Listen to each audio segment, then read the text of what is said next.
سب سے پہلے بات کرتے ہیں اسم کے بارے میں۔ اسم کی جمع اسماؤن ہے۔ اسم وہ لفظ ہے جو کسی شخص، چیز، جگہ، صفت یا کام کا نام ظاہر کرے۔ شخص کی مثال کے طور پر دیکھ لیں، جیسے محمد، چیز کے لیے قلم، جگہ کے لیے مسجد۔ صفت میں اچھی صفت یا بری صفت دونوں ہی اسم ہوتے ہیں۔ اچھی صفت میں صادقن آ جائے گا اور بری صفت میں فاسقن آ جائے گا۔ کام کا نام سے مراد مصدر ہوتا ہے، جو کہ اسم ہوتا ہے لیکن وہ روٹ ورڈ ہوتا ہے جس سے بہت سارے مختلف الفاظ بنائے جاتے ہیں۔ تو ضربن یعنی کہ اس کا مطلب ہے مارنا۔ اسی طرح کھانا، پینا، سونا، جو کہ کسی کام کو ظاہر کر رہے ہوں، وہ مصدر ہوتے ہیں۔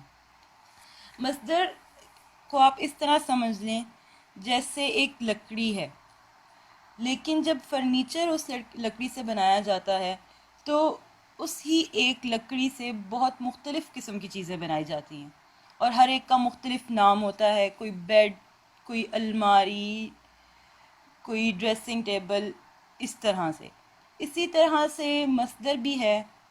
مصدر سے بہت سارے ورڈز بنائے جاتے ہیں، اسماء بھی بنائے جاتے ہیں اور فعل بھی بنائے جاتے ہیں، لیکن مصدر ایک کام کا نام ظاہر کرتا ہے۔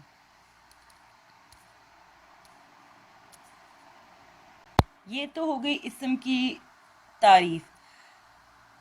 اب ہم کسی بھی اسم کو پہچانیں گے کیسے؟ اس کے لیے دو چیزیں یاد رکھیں۔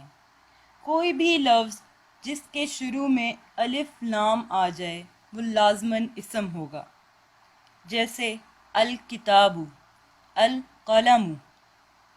یا وہ لفظ جس کے آخر میں تنوین آ جائے وہ بھی اسم ہی ہوگا، جیسے بابن، طفلن۔ الف لام یا تنوین، یہ دونوں ایسی چیزیں ہیں جو لازماً اسم کو ہی ظاہر کرتی ہیں، ٹھیک ہے؟ اب فعل وہ لفظ ہے جس سے ماضی، حال یا مستقبل میں کسی کام کا کرنا یا واقع ہونا پتہ چلے۔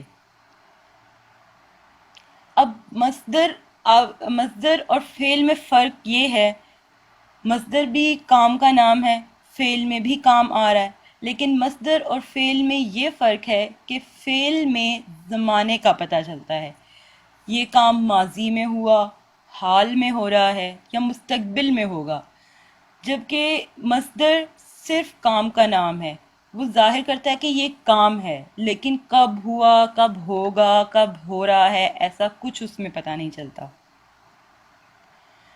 جیسے ضربن تھا مارنا، لیکن فعل میں آئے گا تو اس نے مارا، یہ ماضی میں آ جائے گا۔ حال میں اگر فعل کو دیکھیں تو وہ مارتا ہے، اگر فعل کو مستقبل میں دیکھیں تو وہ مارے گا۔ یہ سب چیزیں ظاہر کر رہی ہیں کہ کوئی زمانہ پایا جاتا ہے اس میں، لیکن مصدر میں زمانہ نہیں ہوتا۔